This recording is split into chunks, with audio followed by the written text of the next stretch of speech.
Hi, my name is Jeremiah Stevenson, and I used to skateboard a little bit, not a lot. And then to this day, I still longboard. I actually just picked it up recently.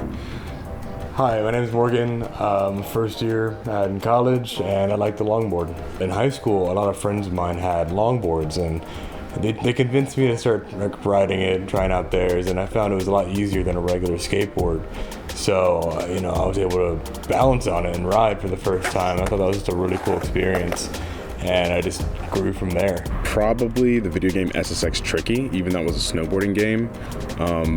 Skateboarding was the closest thing I could do to it because I grew up in Brunswick, Georgia, and there's no snow down there. It never snows. A smaller type skateboard, I have a horrible time riding. I can't balance very well on, and I can't turn. But as far as like a longboard goes, it's really comfortable. It's like natural to me. Just getting older, I was like, I can't do this too much more. And I also didn't want to learn how to do all the dropping in is scary. If you've never done it, it is horrifying. At least for me it was. And I'm someone who used to do gymnastics and stuff. So any video games that that got me to really like skateboarding, Skate 3 was just being able to actually do the tricks that I couldn't do in real life and not hurt myself. That was what really got me there, and I was like, nah, I can do it. And then even recently, there's been this game on the Switch called Ollie Ollie that's been really cool, and it's kind of taken me back to those Skate 3 days. Watching Tony Hawk clips when I was really young with my father, and I was just always in awe of watching him do these crazy stunts going around court or half pipes and stuff. It was just really cool. It's awesome. As longboarding goes, though, I watched clips on carving, what carving is, and it's like surfing. It's literally like surfing on the sidewalk, and I knew I had to try it. It feels so great. It looked so cool. I've seen people dance on YouTube on their longboards. I've tried it.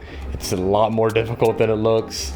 Did skateboarding or longboarding have an impact on my childhood, and what did that look like? I don't know. I think it did in a way. It allowed me to be creative with my movements. It did what it could.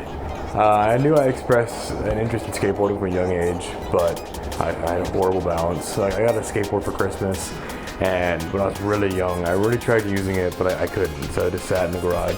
So I think for myself, that's really what skateboard did for me, was it took the fluidity from gymnastics, but the glidiness of skateboarding, and kind of infused that into who I am as a person. So I've bought 3 longboards and a skateboard, because I tried skateboarding again.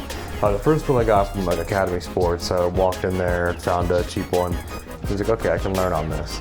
The next one, I spent countless hours researching each individual part, because I was trying to craft a very specific thing. So I spent forever just researching and watching YouTube videos on different parts, and ended up buying the parts individually across a multitude of online retailers, and then building it myself. Right now, I'm longboarding about 2 times a week. More recently, I've longboarded in Piedmont Park, but sometimes I'll come home after work and longboard on the Beltline over in the West End. The Beltline longboarding is fun, but there's you hear the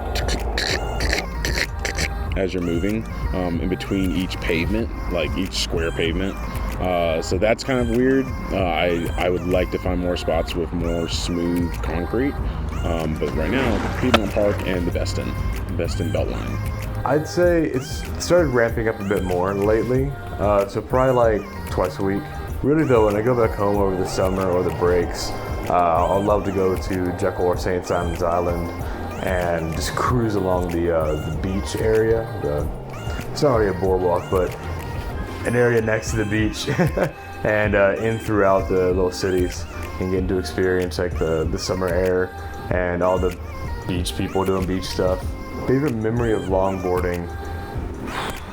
There was a night where there was probably 20 of us on St. Simon's, and we were all just tearing up the streets, cruising. Some people were going real fast, they were dancing, doing tricks. Others were just kind of learning, so they were in the back tagging along. I was kind of floating in between the mix, but we just got to hang out. And throughout that night, we stopped, we kind of overtook a restaurant, took the food back to the picnic area, and all you could see in the picnic area was just skateboards littered everywhere. So just riding around in that group and enjoying the fellowship was really probably my favorite memory. A guy I called my uncle, whenever I moved up to Atlanta, he and I used to longboard all the time. And I love this board. I don't ever intend to get rid of it because he and I longboarded all throughout Marietta, and he actually broke his arm riding it.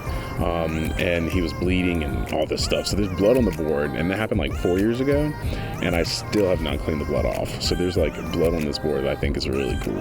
And I'm like, it's the mark of the owner that gave it to me. And now it's mine, and it's a part of the history.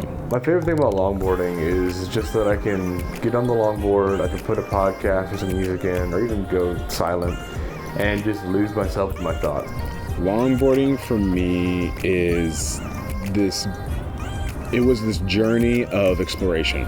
That's definitely, it helped me self-explore in terms of what I could physically do on a board and what I couldn't do, what I was comfortable with doing, learning balance, because I'd already had balance from gymnastics, but there's a different type of balance when you're moving at a really fast pace and it's just you and a board.